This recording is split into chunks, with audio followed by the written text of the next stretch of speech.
एक घटना याद आ गई ये सुनकर।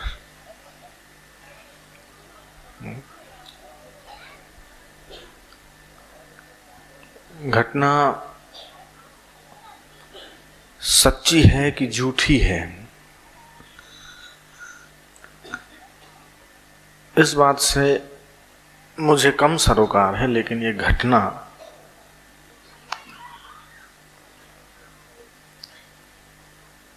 एक पौरुष जगाती है। एक अपने साहित्य महासागर में एक ग्रंथ है जिसको पंचतंत्र नाम दिया गया। पंचतंत्र की कथाएं जिन्होंने साहित्य पढ़ा है या जो साहित्य के बड़े शौकीन हैं उन्होंने पढ़ा होगा। जब मैंने पहली बार सुना था कि बच्चों के लिए पंचतंत्र एक बड़े काम की पुस्तक है, तो मैंने वो पंचतंत्र पढ़ा। तो पशुओं और पक्षियों के ऊपर छोटी छोटी वो वार्ताएं हैं, कथाएं। खरगोश की, बिल्ली की, कुत्ते की, चिड़िया की, मैना की, तोता की, कोयल की, कौवे की, हंस की, ऐसी छोटी छोटी उसमें कथाएं। तोता ने ये कहा तो मैना ने ये कहा, कुत्ते ने ये कहा तो गीध ने ये कहा। और पशु और पक्षी बेचारे कहाँ बोलेंगे, लेकिन मनुष्य ने उनको निमित्त बनाकर मनुष्य को समझाने के लिए या बच्चों को समझाने के लिए, उसके भीतरी गुण विकसित करने के लिए ऐसी ऐसी कथाएं रची। मैं पढ़ता था तो पढ़ने में भी आता था कि एक खरगोश था और एक कछुआ था, दोनों में होड़ लगी। तो खरगोश ने सोचा कि मैं तो जल्दी पहुंच जाऊंगा दौड़कर, और कछुआ अपना धीरे धीरे धीरे धीरे चलता रहा। और कछुआ पहले पहुंचा और खरगोश अपने घमंड में रह गया, और विजय कछुए की हुई, खरगोश की नहीं। तो ये एक कथाएं हैं, दंत कथाएं हैं, पशुओं पक्षियों के ऊपर आधारित, लेकिन सत्य को समझाने के लिए।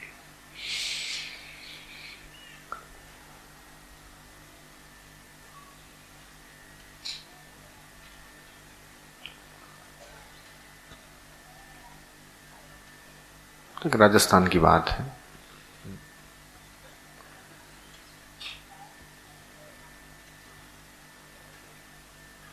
राजस्थान पथरीला है और टापू हैं। टापू मतलब छोटी छोटी पहाड़ियां हैं। बाड़मेर और जैसलमेर की ओर चले जाओ तो बड़े बड़े रेगिस्तान है जहां रेत ही रेत है और कुछ नहीं मिलता। और राजस्थान का घोड़ा किसको कहोगे? ऊंट है। 2-2, 3-3 दिन तक पानी न मिले तो भी ऊंट को कोई तकलीफ नहीं होती।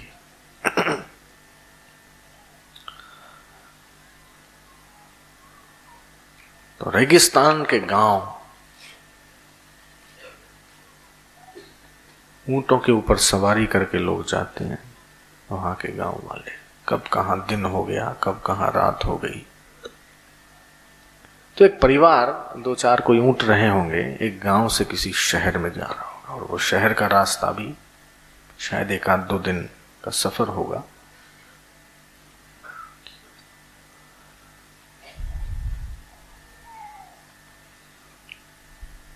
तो रात में ठंड पड़े, दिन में गर्मी पड़े। बच्चे छोटे छोटे वो ऊंटों के ऊपर ही बना लेते हैं रहने करने का। 2-4 लोग, 5 लोग आराम से, पूरा का पूरा पलंग जैसा होता है। पाना सिंधिया में नवाड़ वारो पलंग चऊं, खट मुझी अम्मा आराम कंदी हुई उन्हें तो। नवाड़ वारो, रस्सियों से, काथी की रस्सियों से वो एक छोटा सी खटिया बनाते हैं, वो ही उसके ऊपर रखते हैं, थोड़ा बहुत सामान उसके ऊपर लाद के। अब चलता है, चलते चलते चलते, सफर तो लंबा है। अब सूरज ढल गया, रात हो गई, रही होगी कोई पूनम की रात। अब छोटे छोटे बच्चे भी हैं साथ में। ऊंट को वहीं बिठाया, खटिया को नीचे रखा, उसमें से चद्दर वद्दर बिछाई, माइया अपना भोजन बनाने लगी। सादा सामान सारा साथ में होता है। और इतने में पूनम की रात हुई तो चंद्रमा चमका, एक जोर से हवा चली और रेत एकदम ठंडी। बच्चों ने कहा, मां बहुत ठंडी लग रही है। तो उसकी मां उसको समझाते हुए ये कहती है कि छोरा, धरती धोरारी है जी, कितना सफेद सफेद धरती है, देख ले, रेत ही रेत है चारों ओर, कुछ नहीं, डरता क्यों है? छोरा, धरती धोरारी है, ने चंदो चांदी रो है जी के। उदास मत हो, मायूस मत हो। ये जो चंद्रमा है ना, ये चांदी का है। देख, ये चांदी मैंने अपने हाथ में भी पहनी है। चंदो चांदी रो है, संदो सौंदी रो है जी, कि धरती धोरारी है जी। तेरे को ठंड लग रही है, ठंड पचा ले।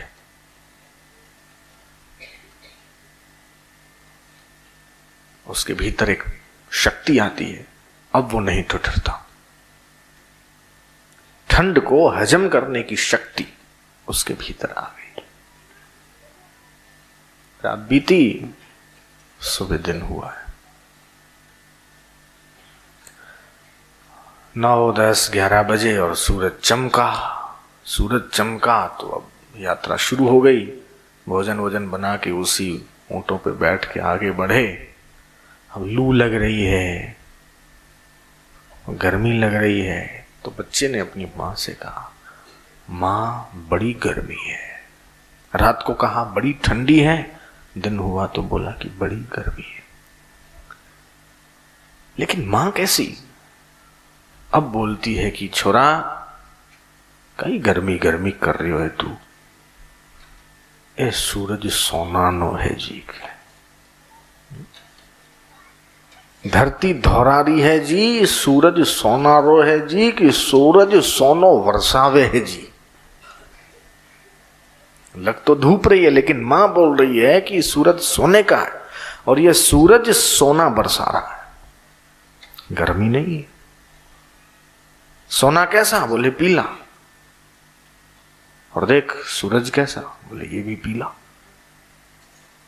चांदी कैसी? तो बोले सफेद। और ये चंद्रमा कैसा? तो बोले सफेद। तो बोले ये चांदी बरसा रहा है। स्वागत गीत की एक पंक्ति ने आज ये कहा कि सूरज सोने का है। इसका अर्थ ये होता है कि हर रोज तो सत्संग नहीं मिलता, आज हमें सत्संग मिला है तो आज का दिन सोने का है।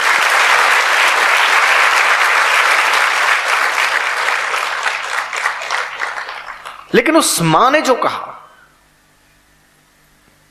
वो भी गलत नहीं था। उस राजस्थानी मां ने कुछ अपने ढंग से कहा और हमारे वेद कुछ अपने ढंग से कहते हैं। सिद्धांत वही है। बालक जन्म लेता है, पहले वेद के ऋषि ये आज्ञा करते हैं समाज को कि उसे सबसे पहले दीक्षा दो। आप कान में मंत्र फूंको और ये कहो, अश्मा भव, परशुर भव, हिरण्यमस्त्रुतम भव।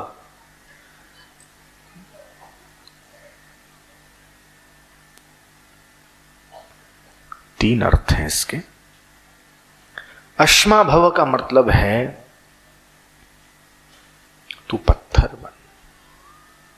परशु भवर का मतलब है कि तू लोहा बन, और हिरण्यमस्त्रुतम का मतलब है कि तू सुवर्ण जैसा बन। आजकल डालडा के घी और भैंस पालने के शौक और ये रिफाइन तेल, इसने तो बुद्धि को इतनी खराब कर दिया है, कमजोर और बीमार संततियां पैदा हो रही है। बड़ा आश्चर्य होता है कि जितने अस्पताल, जितने दवाखाने बनाए जाते हैं, सारे के सारे भर जा रहे हैं। एक भी अस्पताल मुझे ऐसा दिखाओ कि जो बनने के बाद नहीं चला। सब भरे जा रहे हैं। इतना गलत आहार विहार।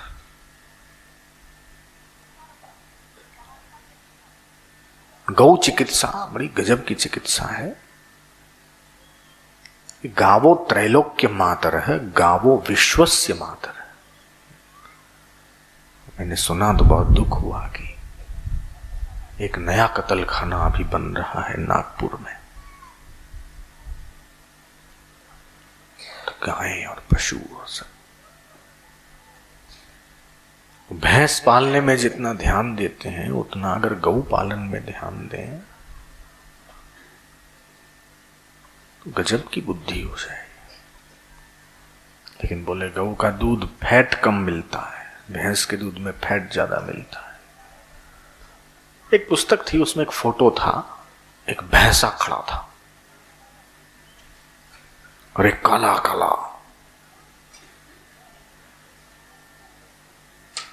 हाथ में हथियार लिए, बड़ी बड़ी मूंछों वाला है।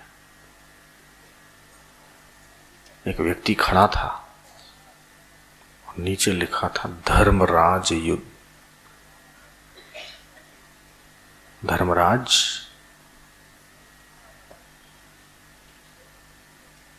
यमराज। नरकाधिपति यमराज। धर्मराज, मेरी गलती हो गई, यमराज लिखा था। अब यमराज का वाहन है भैंसा।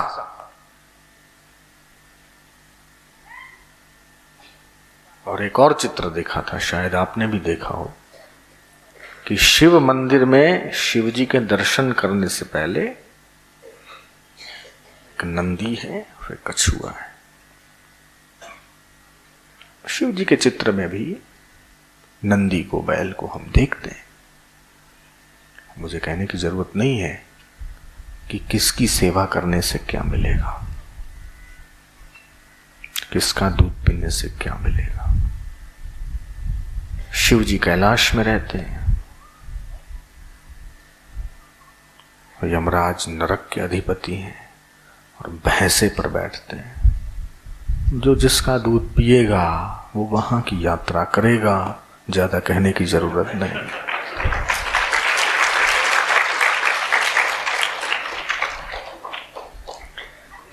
तो मोटी बुद्धि हो जाती है स्थूल बुद्धि। प्रॉपर्टी के लिए जो बच्चे लड़ते झगड़ते हैं, एक ही बाप के संतान, यहां तो गलत रास्ते पैसा आया है, यहां तो उन्होंने भैंस का दूध पिया। इसके सिवा तीसरा कारण मेरी समझ में नहीं आता।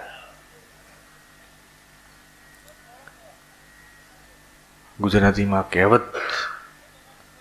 कहावत है गुजराती भाषा में, डोबाનું दूध पिए ने तो डोबा जेवी बुद्धि थाय। डोबा मतलब बेवकूफ, कुछ गम नहीं, गर्मी सहन नहीं होती भैंस से, इसलिए कीचड़ में और गंदगी में और पानी में रहती। ऐसे ही दुख सहन नहीं होता है।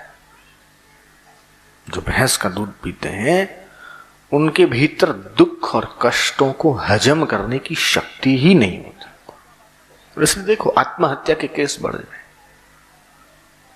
भाई मरना है तो खुद मरो, अपने परिवार वालों को क्यों मारते हो? ऐसे ऐसे केस होते हैं, अपनी पत्नी को मारते हैं, छोटे छोटे 3 साल के, 5 साल के, 6-8 साल के जो बच्चे होते हैं उनको मार देते हैं। कैसे लोग हैं? तो ये आहार और विहार की शुद्धि हो। बचपन में शिक्षित व्यक्ति हो, 5 साल की उम्र में स्कूल में, बाल मंदिर में, केजी1 आदि में प्रवेश कराओ, ठीक है, लेकिन माता को ध्यान देना चाहिए। महानगरों में हम ज्यादा नहीं रहते। कोई मुझे कहे कि बंबई में आप रहो, 1 दिन रहने का 1 लाख रुपया दिया जाएगा, तो मेरे लिए 10 दिन रहना भी मुश्किल है। 6 दिन रहना भी बंबई जैसे शहर में मेरे लिए मुश्किल है। यहां मुझे सप्ताह भर रखो, मैं रह जाऊंगा। दिल्ली से, बंबई से बहुत फोन आते हैं, आप यहां नहीं आते हैं, यहां नहीं। बस गया और भागा, जाते ही निकलने की सोचता हूं।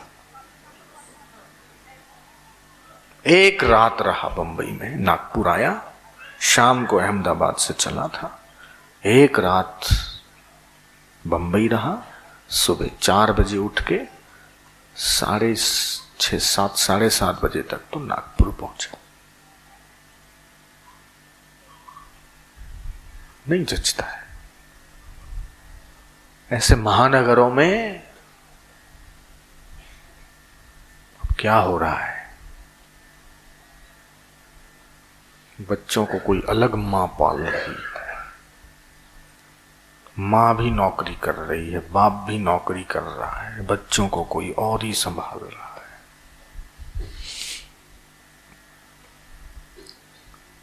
तो सबसे पहले संतान की गुरु माँ होती।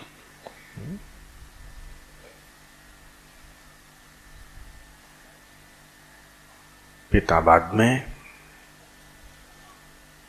अगर शिवाजी के जीवन में उनकी माता के संस्कारों को हटा दो, शिवाजी कुछ नहीं है। शिवा को शिवा के रूप में चमकाने वाली उसकी मां है। बापूजी तो स्पष्ट स्वीकार करते हैं कि लीलाशाह बापू के जीवन में अगर उनकी दादी न होती तो बोले हम तो अहमदाबाद में शक्कर बेच रहे होते। सत्य है। बहुत शक्ति है स्त्री में। सुबह कहा था कि वो मदालसा कि जिसने दूध पीते पीते अपने बच्चों को वो संस्कार दिया कि शुद्धोसी बुद्धोसी निरंजनो नारायणोसी त्यज मोह निद्रा, मदालसा हुआ कि तू शुद्ध है, बुद्ध है। मेरे गर्भ में आने के बाद वो फिर किसी अन्य मां के गर्भ में जाए तो धिक्कार है मेरी कोख को। पक्षी की योनि ले, पशु की ले, कई 84 लाख योनियां, गर्व था उसको।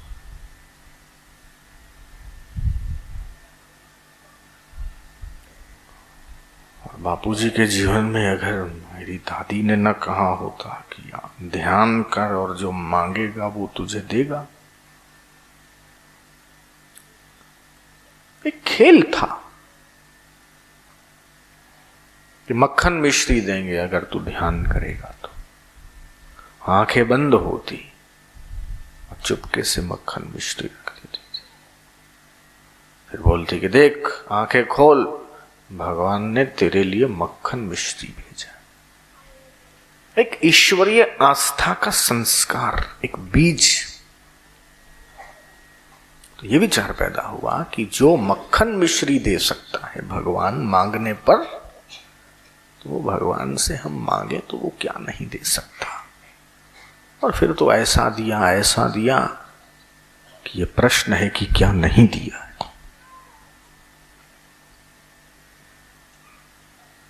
स्वयं ईश्वर रूप में प्रतिष्ठित कर दिया। जो ईश्वर रूप में मानते हैं, स्वीकार करते हैं, जो ये कहता है कि मनुष्य भगवान नहीं हो सकता है, उसकी बात से हम सहमत नहीं है कि मनुष्य के अंदर ईश्वर बनने की शक्ति है।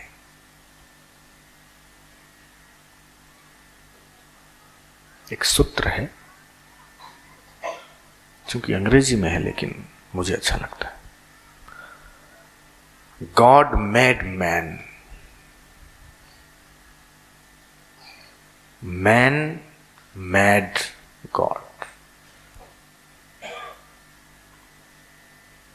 भगवान, अगर मनुष्य न हो तो भगवान को स्वीकार करने वाला कौन?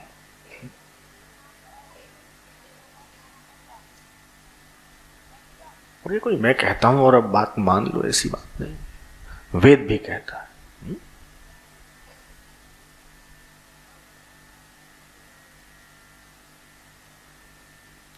अपने हाथों की ओर देखो, ये भावना करो कि अयम में हस्तो भगवान। यजुर्वेद का मंत्र है कि मेरा हाथ भगवान का हाथ है। जो पहली बार सुनेगा वो तो डर जाएगा कि कभी ये संभव है जिन हाथों से मैं बीड़ी पीता हूं उन हाथों को मैं कहूं कि भगवान का हाथ है। भाई पहले ये व्यसन करना तो छोड़ो, बीड़ी छोड़ो, माला अपनाओ, जप करो। तो जप इन दो अक्षरों से जप बना है। ज से जन्म का नाश होता है, प से पाप का नाश होता है, उसी को जप कहते हैं। दर्पण अगर मलिन है तो तुम्हारा चेहरा उसमें नहीं दिख सकता है। तो ये जप है, ध्यान है, उपासना है, साधना है, अनुष्ठान है, ये मैल को साफ करते हैं। जब मैल ठीक साफ हो जाता है तो फिर परमात्मा का प्रकाश दिखता है।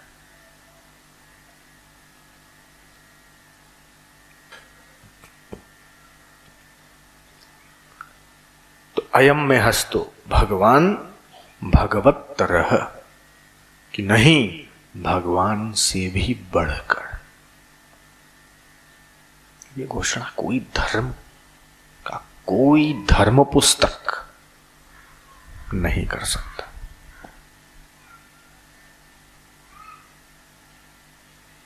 मनुष्य को स्वयं ईश्वर रूप में प्रतिष्ठित करने की विद्या सनातन हिंदू संस्कृति में इस धर्म के सिवा अन्य किसी भी धर्म में अगर मिले, बाइबल में ऐसा नहीं है कि कोई पादरी जीसस हो सकता है। हमने नहीं सुना, हमने नहीं पढ़ा कि कोई मुसलमान मोहम्मद पैगंबर बन सकता, ऐसा संभव नहीं है। कोई बना हो हमने ऐसा देखा नहीं।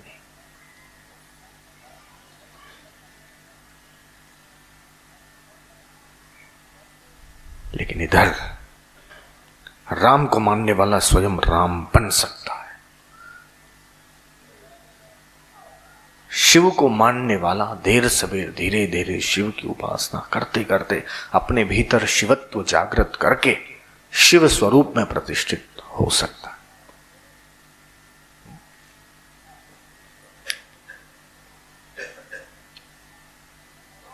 बहुत बड़ी बात है कि जिस भगवती को या जिस देवी को जिस नवरात्रि में हम लोग मानते हैं, उपासना करते हैं, उसको एक भाव के रूप में स्वीकार करते हैं कि जो दिख रही है वो उसका साकार स्वरूप है, लेकिन एक भाव के रूप में हम हमारी बुद्धि में, हमारे अंतःकरण में उसको स्वीकार कर सकते, प्रतिष्ठित कर सकते हैं। सुना है आपने, या देवी सर्वभूतेषु कि बुद्धि रूपेण संस्थिता,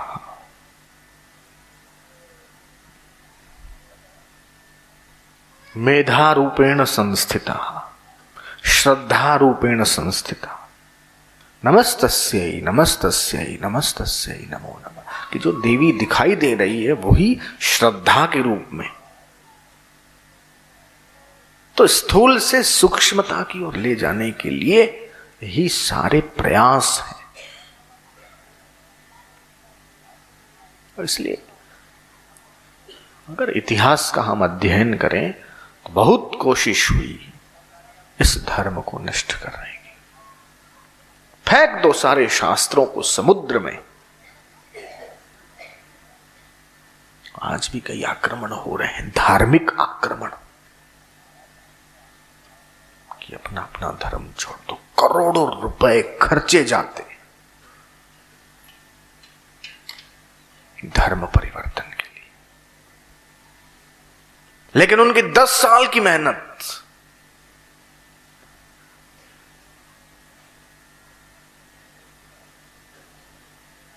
बहलाकर फुसलाकर धमकी देके नौकरी देंगे, पैसा देंगे, 20 साल की मेहनत, 50 साल की मेहनत,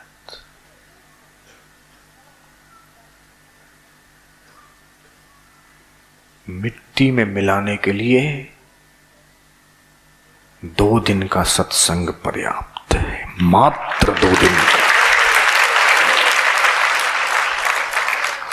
हैरान हो जाते हैं कि अरे क्या